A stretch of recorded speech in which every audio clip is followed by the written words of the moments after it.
In 1904, the United States basically bought a graveyard. I mean, that is the stark, uncomfortable reality of what we were looking at today. When the U.S. government formally took control of the Panama Canal project, they weren't inheriting, some pristine construction site. Oh, definitely not. They were inheriting a jungle that had already swallowed approximately 22,000 human lives. The French had spent years trying to carve a path through the isthmus under Ferdinand de Lesseps, who was like the legendary visionary behind the Suez Canal. They threw endless capital at it, they threw the best engineers of Europe at it, and they were just absolutely destroyed by an enemy they couldn't even see. Yeah, it is really one of the most sobering statistics in all of industrial history. I mean, 22,000 dead. Yeah. And the brutal truth is that it wasn't the excavation that killed them, and it wasn't the landslides, at least not primarily. They were systematically dismantled by the biological reality of the jungle itself. Right, the disease. Exactly. Yellow fever and malaria just decimated the French workforce at a rate that is, it's honestly almost difficult to comprehend today. They were fighting a war where they didn't even understand what the weapons were. Which perfectly sets the stage for our mission today on this deep dive. We are unpacking the American construction of the Panama Canal from 1904 to 1914. And if you are listening to this, you probably have a very specific image in your head, right? You picture steam shovels, you picture dynamite, thousands of men in flat caps moving mountains of dirt, and just the sheer brute force of American industrial might conquering nature. Which is the classic narrative. Right, exactly. But we have a massive stack of sources on the table for this one. We're looking at a comprehensive historical research dossier. We've got the actual records from the Isthmian Canal Commission, medical analyses from the AMA Journal of Ethics, and detailed logs of presidential decisions. And when you actually synthesize all these sources, a very sharp corrective emerges. A massive corrective, really. The historical truth is that brute force did not build the Panama Canal. I mean, brute force is exactly what failed the French. The American triumph was actually a sequential unlocking of incredibly complex problems. And the first, the most decisive weapon deployed, it was not a steam shovel. Wait, what was it? It was the mosquito net. The real victory in Panama, long before any earth could be sustainably moved, was a victory of sanitation. Okay, let's unpack this. Because to understand how the Americans actually succeeded where the French failed, we have to start with a doctor that almost no one believed. I mean, he walked into this massive industrial disaster with a completely new paradigm, and he was treated by his own bosses like an absolute crank. He really was. So in 1904, the U.S. appoints Dr. William Crawford Gorgas as the chief sanitary officer for the project. And Gorgas, he doesn't just want to bring in, more quinine or build better hospitals. He wants to apply this cutting-edge science that had just been proven in Havana by researchers like Walter Reed and Carlos Finlay. Right, and to understand the sheer magnitude of what Gorgas was proposing, we have to look at the specific vector mechanics he was targeting. Finlay and Reed had just recently proven that yellow fever wasn't just, caught from bad air in the jungle.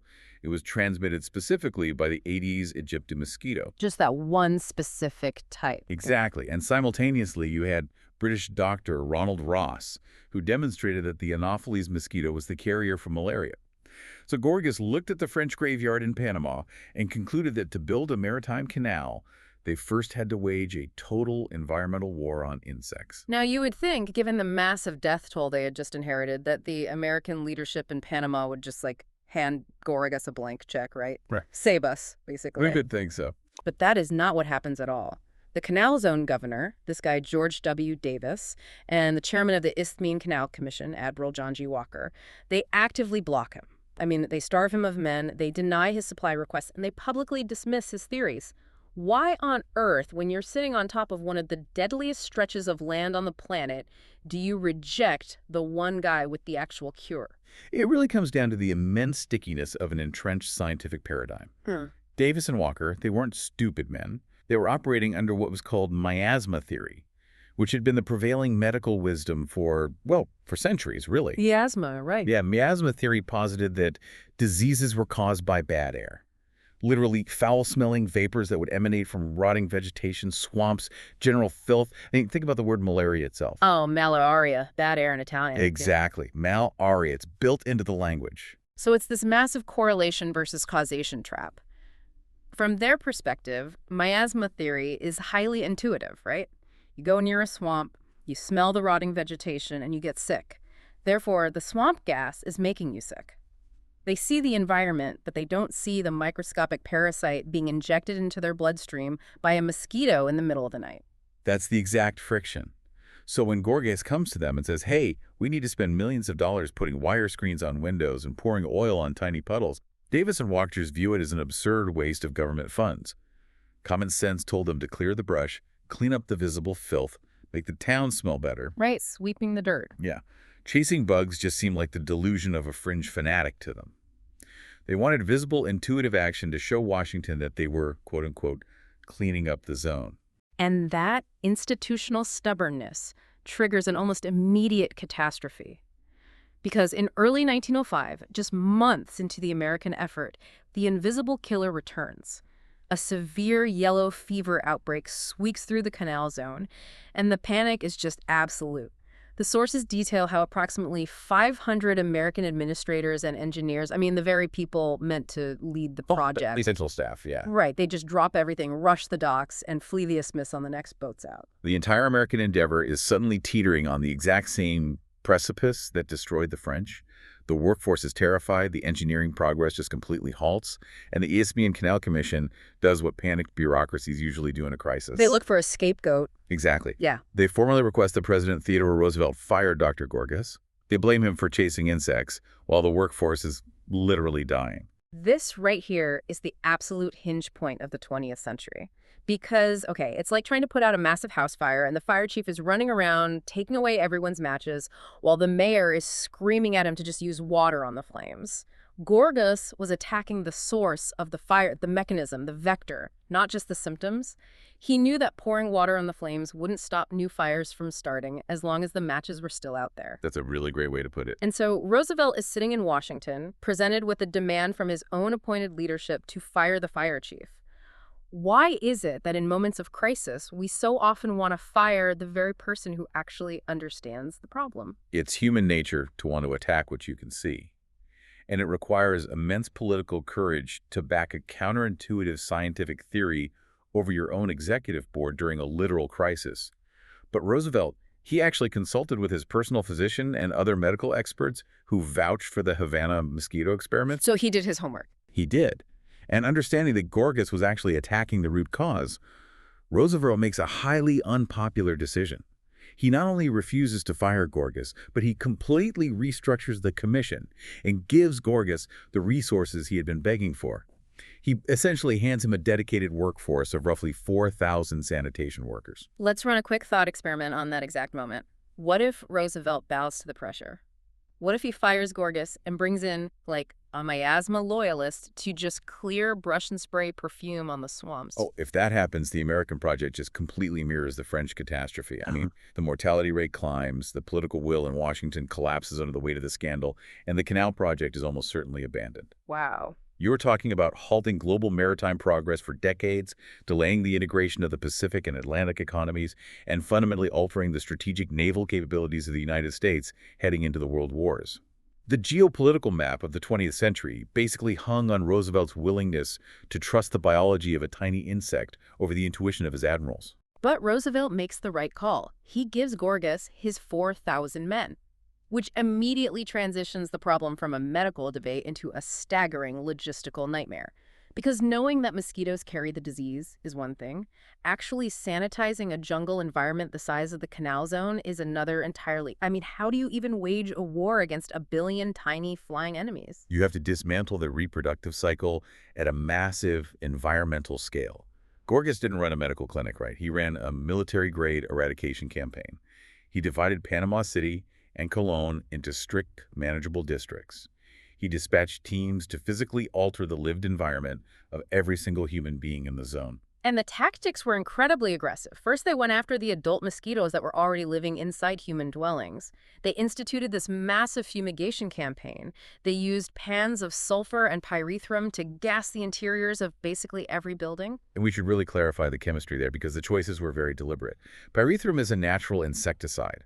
It's actually derived from the crushed flowers of certain chrysanthemum plants. Oh, really? Chrysanthemums. Yeah, exactly. And when burned, it releases a smoke that attacks the nervous system of insects, paralyzing them. So it was relatively safe for humans and didn't damage property, but it was very expensive. So they also used sulfur. And sulfur is cheaper, but it's brutal. When sulfur dioxide mixes with the high humidity of Panama, it actually creates a mild sulfuric acid. Right, which is highly corrosive. Exactly. Hmm. It tarnished metals, it ruined fabrics, and it left this sharp, choking smell lingering in the air of every home and office. The sensory experience of living in Panama City in 1905 was essentially the constant hiss of sulfur gas and the smell of a chemical war zone. And while they are gassing the interiors, they're also physically separating the populations. Gorgas ordered the installation of wire screens over thousands of windows and doors. The clinking of hammers basically became the background noise of the entire isthmus. They were creating physical barriers to break the chain of transmission. Because if the mosquito can't bite a sick person, it can't pick up the parasite. And if it can't bite a healthy person, it can't pass it on. But defense isn't enough, right? Gorgas had to stop them from breeding entirely. And this required an understanding of the specific behaviors of the different mosquitoes. Because the Aedes aegypti, the yellow fever carrier, that's a highly domesticated mosquito. It actually loves to breed in clean, artificial containers of standing water near human habitation. Right, which means the sanitation teams had to become incredibly intrusive. They went house to house, inspecting every bucket, every rain barrel, every discarded tin can. They banned open standing water entirely. They actually installed piped water systems so people wouldn't even need to keep cisterns anymore. And if an inspector found mosquito larvae in your water barrel, you were fined. They were just militant about it. Completely militant. And then there's the malaria carrier, the Anopheles mosquito. They don't just breed in domestic buckets, right? They breed in the swamps, the slow-moving streams, and the massive puddles created by the daily tropical rains. So to attack them, Gorgas brought in the heavy artillery. The sources note that his teams deployed roughly 124,000 gallons of larvicide and a staggering 700,000 gallons of oil onto the environment over the course of the project. Yeah, that volume of oil is almost hard to visualize. And it wasn't just like a haphazard effort. It was highly systematized environmental engineering. They had teams walking the jungle with drip cans, and they even rigged up automatic oil drips over streams to ensure continuous coverage. Here's where it gets really interesting to me, because I want to break down exactly how that oil works. Because the oil isn't poisoning the water, right? It's a mechanical kill. Exactly, it's mechanical. Because mosquito larvae live underwater, but they have to breathe air. They have this tiny siphon tube that pierces the surface tension of the water. So when Gorgas's team sprayed oil on a swamp, it created a thin, suffocating film across the entire surface. When the larvae tried to breach the surface to breathe, their siphons were blocked by the oil and they suffocated. They drowned. Gorgas literally had to pave the water of the Panamanian jungle with 700,000 gallons of oil just to make the human engineering of the canal possible. The efficacy of this brute force biological intervention was astonishing. By the end of 1905, less than a year after that massive panic and Roosevelt's intervention, yellow fever was entirely eradicated from the canal zone. The records show the last death from yellow fever occurred in late 1906. A disease that had terrorized the isthmus for centuries, that had literally broken the French Empire, was systematically erased. But the sources also demand a really critical distinction here. Yellow fever was entirely wiped out, but malaria was a very different beast. Yes, because the Anopheles breeds in such diverse, widespread aquatic environments. Swamps, muddy footprints, leaf puddles. Wiping it out entirely was just impossible with the technology of the time. So Gorgas's campaign sharply reduced malaria rates, dropping hospital admissions significantly, but it remained a persistent, managed threat. They beat yellow fever into absolute submission, but they basically fought malaria to a standstill. So we have this incredible medical miracle. I mean, it shifts the entire paradigm of public health from merely treating a sick patient to systematically managing the environment that produces the sickness. But solving the biological crisis immediately exposes a massive social and ethical reality that the traditional historical narrative, the one we learned in school, usually glosses over. We have to look closely at who exactly benefited from this miracle. This is where we really must turn to the data provided by the AMA Journal of Ethics source in our dossier. Because the eradication of disease, as miraculous as it was not a blanket of safety that covered everyone equally. The canal zone was built on a foundation of profound systemic racial inequality. We have to unpack the gold and silver payroll system. The entire workforce was segregated into a strict, unyielding hierarchy. The skilled engineers, the administrators, the managers, these were overwhelmingly white Americans.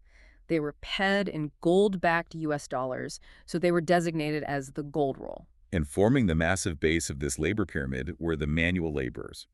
To dig the canal, the Americans recruited tens of thousands of black West Indian workers, primarily from islands like Barbados and Jamaica. They were paid in local Panamanian silver currency, which was at a fraction of the rate of the American workers, and they were designated as the silver roll. But gold and silver wasn't just a payroll distinction, right? It was a comprehensive, exported version of American Jim Crow segregation. It dictated every single facet of life in the zone. It determined which post office window you used, which mess hall you ate in, and crucially, the quality of your housing and medical care. Right, and the AMA Journal of Ethics data makes it abundantly clear that the sanitation miracle we just spent so much time detailing, it was an actively rationed resource. The best medical protection went disproportionately to the white gold workers. Their neighborhoods were built on higher ground, thoroughly cleared of vegetation, meticulously drained, and heavily fumigated. Their houses were solidly constructed and tightly screened against mosquitoes. Contrast that with the lived reality of the West Indian silver workers. I mean, they did the heaviest, most grueling physical labor in the excavation cuts. Yet they were frequently housed in the lowlands, much closer to the swamps and the remaining malarial breeding grounds. Many lived in damp, open-air barracks or rudimentary shacks with inadequate or just non-existent wire screening. And the physiological toll of this segregation is so evident in the mortality rates. West Indian workers suffered significantly higher rates of disease and death. For example, pneumonia became a massive killer among the silver roll workers because they would work 12-hour shifts in the pouring tropical rain, sweating and exhausted, and then return to barracks that lacked proper drying rooms or adequate shelter. It made them highly, highly susceptible to respiratory infections. So you have a white engineer sleeping soundly behind tightly nailed wire screens in a room that smells of sulfur, perfectly safe from an infected mosquito. And just a few miles away, a black West Indian laborer who spent the day swinging a pickaxe is sleeping in an unscreened barrack, fully exposed. If you cure a disease, but you only give the cure to the executives and leave the frontline workers exposed, can we truly call it a complete medical triumph? How should you, as a modern listener, weigh this incredible scientific achievement against its deeply unequal application? It is the inherent tragedy of the construction era. The scientific technology advanced rapidly, but the social ethics remained anchored in intense prejudice. The narrative of a unified American success story is completely fractured when we realize the sacrifice was essentially outsourced to black West Indian laborers who were systematically denied the life-saving science Gorgas had pioneered. You simply cannot decouple the medical victory from the segregationist policy that managed it. That is exactly the kind of historical context that changes how we view these massive monuments. So Gorgas is actively clearing the air of mosquitoes, albeit unevenly. But down on the ground, the actual physical excavation is in total chaos. Because once the men stop dying of yellow fever, it becomes glaringly obvious that they are essentially surviving just to dig in circles. Yeah, in 1904 and 1905, the engineering side of the project was a complete shambles. The Americans had inherited rusting French equipment, the supply chains from the U.S. ports were entirely bottlenecked, and the excavation efforts in the Culebra Cut, which was the massive 9-mile gorge they had to carve through the mountains, were completely uncoordinated. It was performative digging, right? They were just scratching at the dirt to show the politicians in Washington that, hey, dirt was flying. But there was no overarching system. In 1905, Roosevelt realizes this and brings in a new chief engineer, John Frank Stevens. And John Stevens is not a canal builder. He's a self-made railroad engineer. He had famously discovered the Marias Pass through the Rocky Mountains for James J. Hill's Great Northern Railway. He understood how to move heavy loads through hostile, unstable geography. And that specific background is exactly why he was the perfect man to diagnose the disease in Panama. Stevens walks into the canal zone. He looks at the chaotic digging, looks at the rusting French trains, and he correctly identifies the fundamental nature of the beast. The French had treated the Panama Canal as an excavation problem. They thought the dirt was the obstacle. Stevens realizes the canal is not an excavation problem at all. It is a logistics problem. Exactly. Digging the dirt is actually the easy part. The actual bottleneck is moving the dirt away and keeping the men who are digging it alive, housed, and fed. If a steam shovel fills a train car with rock, and that train car has nowhere to go because the tracks are congested, the steam shovel has to stop. The whole system just halts. So Stevens executes one of the most audacious managerial moves in history. He shocks Washington. He infuriates the press by doing the unthinkable. He essentially freezes the shovels. He all but stops the excavation for nearly a year. Imagine the political pressure of that decision. I mean, the American public is clamoring for progress. Roosevelt wants results. And Stevens says, no, put the shovels down. It's like trying to drain a swimming pool with a teaspoon because you're too impatient to spend a day hooking up a pump. Stevens walked in, saw everyone sweating with teaspoons, and said, "Drop 'em, we're building a pump." What kind of psychological fortitude does it take to tell the President of the United States to stop digging? An immense amount. It speaks to a really profound leadership lesson, which is that sometimes you have to stop entirely to build the capacity to move forward. So he spends that year building the pump. He builds mess halls. He builds housing for the workers. He establishes clean water systems. He sets up massive food refrigeration supply chains. And most importantly, he completely rebuilds the decrepit Panama Railroad. Right, the spine of the operation. Exactly. He double tracks it and brings in heavy-duty American locomotives. Once the infrastructure is capable of handling the load, Stevens turns his attention back to the caliber cut, and he transforms it from a chaotic digging site into a synchronized, continuous conveyor belt. I want to focus on exactly how he did this because the mechanical ingenuity is just brilliant. The French used to dig and then manually pick up the train tracks, move them close to the new rock face, and spike them back down. It took hundreds of men-hours to move a few feet of track. Stevens utilizes a new invention called a track-shifting machine, which was developed by a man named William Beard. The track shifter is just a perfect example of solving a logistical bottleneck. It was essentially a steam-powered derrick mounted on a flat car. It had these mechanical arms that would grip the steel rails and the wooden ties beneath them all at once. The steam engine would lift the entire track structure out of the dirt, and a boom would swing it laterally up to 9 feet, dropping it in its new position. They didn't even have to unspike the rails from the ties.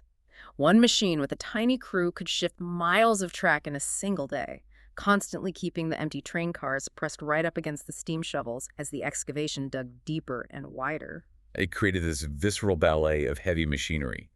Steam shovels chewing through volcanic rock, dumping continuously into a never-ending line of train cars. As soon as a dirt train was full, it pulled out, and an empty one immediately took its place. The dirt was hauled away to build breakwaters and dams. It was just continuous, relentless motion. Stevens had sharpened the saw for a year, and when he finally started cutting, it was unstoppable. Getting the dirt out was a solved problem. But, incredibly, the overarching design of the canal still carried a fatal flaw. A ghost from the French era that threatened to bury the whole enterprise, regardless of how efficient Stevens's railroad was. This is the second massive crisis of the project. The logistical system was working, but the destination was wrong. The deadliest question remaining for the Americans was exactly what kind of canal they were actually building. Was it going to be a sea-level canal or a lock-and-lake canal? Right, because Ferdinand de Lesseps had been absolutely obsessed with the sea-level canal. He wanted a straight, flat ditch cut right through the earth, connecting the Atlantic and Pacific Oceans, exactly like the Suez Canal. No locks, no dams, just a clean cut. And the American public, and initially President Roosevelt himself, wanted exactly that. It sounded grander. The French couldn't do it, but we will. But Stevens, having actually stood in the Culebra Cut, having analyzed the geology, he knew that a sea-level canal was a geological death trap. The mountains in Panama are not solid, stable granite. They are composed largely of heavily fractured volcanic rock, unstable clay, and shale.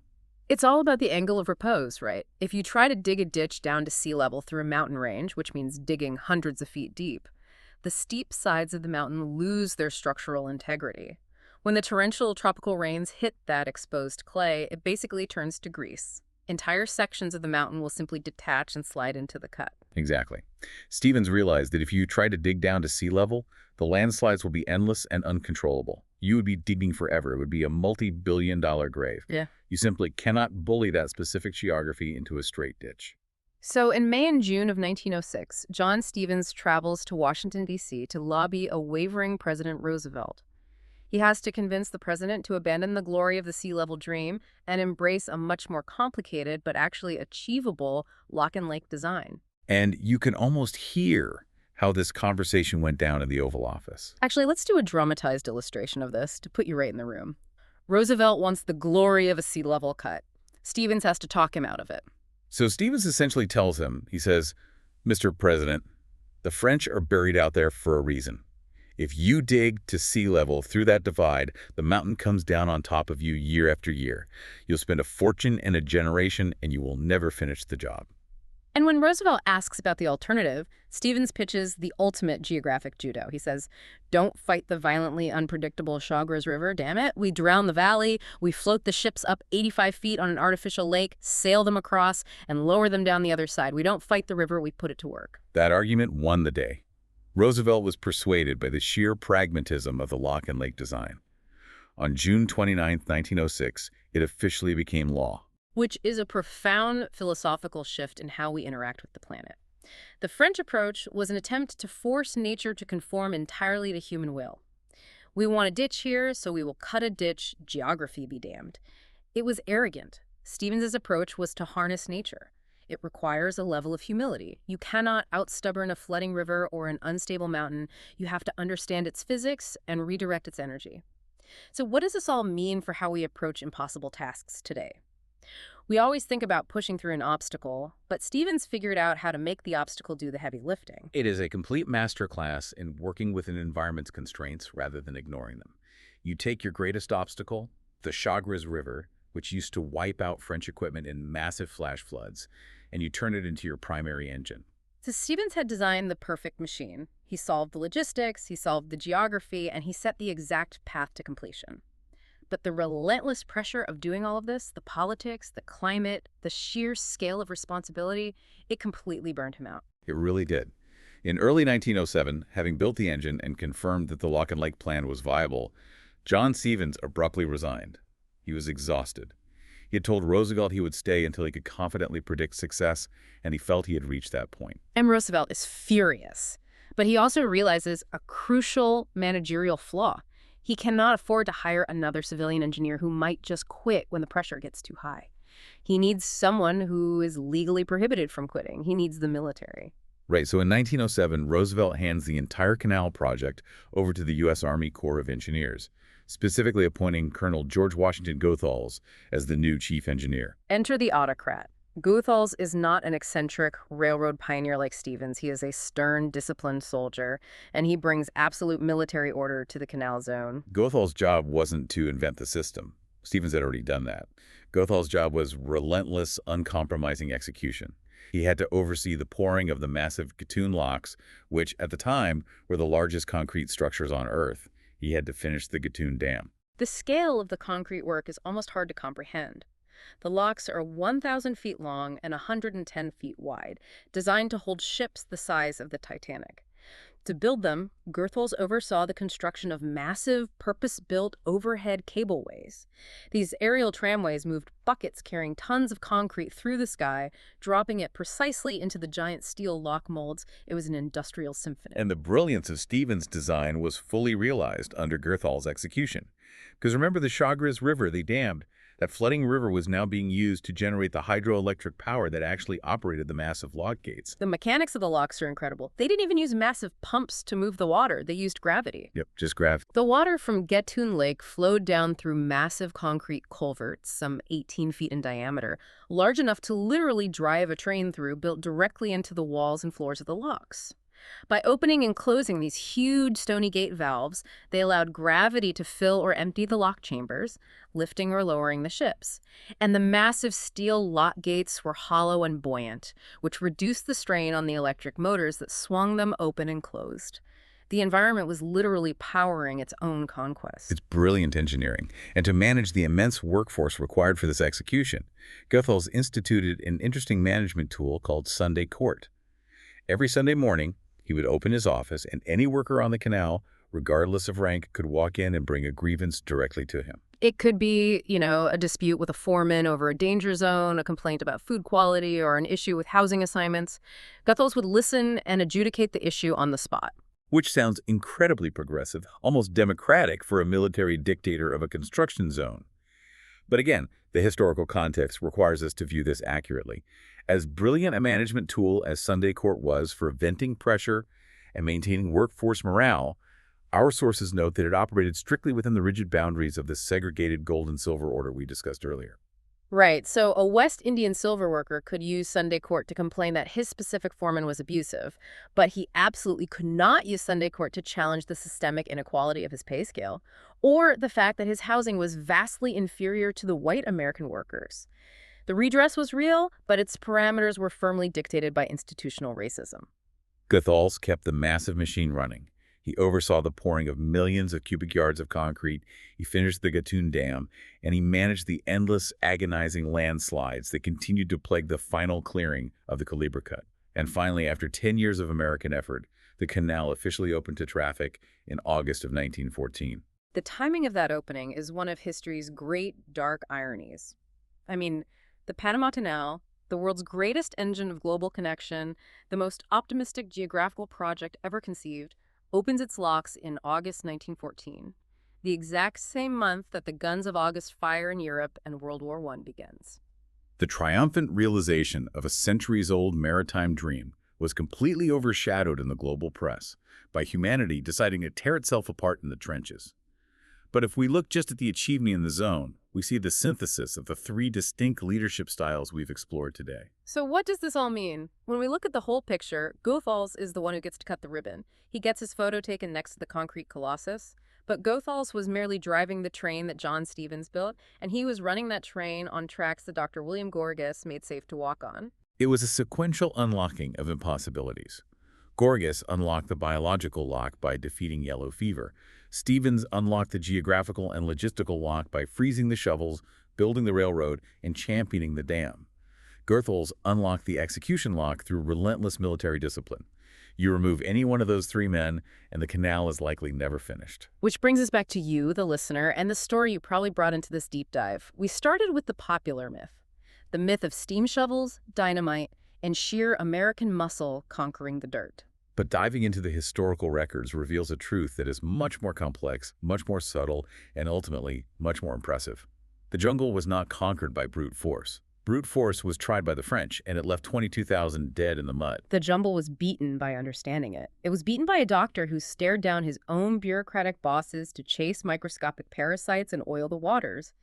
It was beaten by a railroad man who had the courage to tell the president to stop digging so they could build a supply chain, and who realized that water could do the heavy lifting.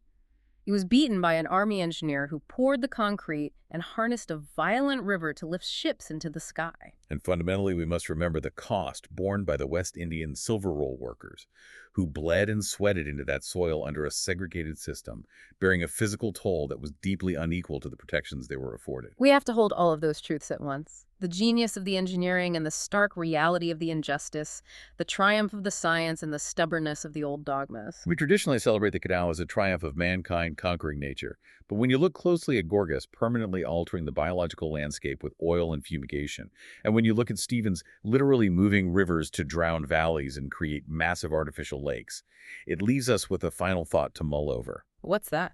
Did we actually conquer the jungle? Or did we just replace its ecosystem with a highly engineered one of our own design? And as we face our own modern environmental and logistical crises today, what are the mosquitoes and landslides that we are currently trying to ignore by just swinging our shovels harder? Are we just trying to spray perfume on the swamp, or are we actually looking for the vector? Finding the true root cause, the hidden mechanism, is always harder and far less popular than just treating the visible symptoms. But as the American construction of the Panama Canal proves, understanding the invisible is the only way to actually change the map of the world. Thank you for joining us on this deep dive. Keep questioning the surface of the history you've been taught.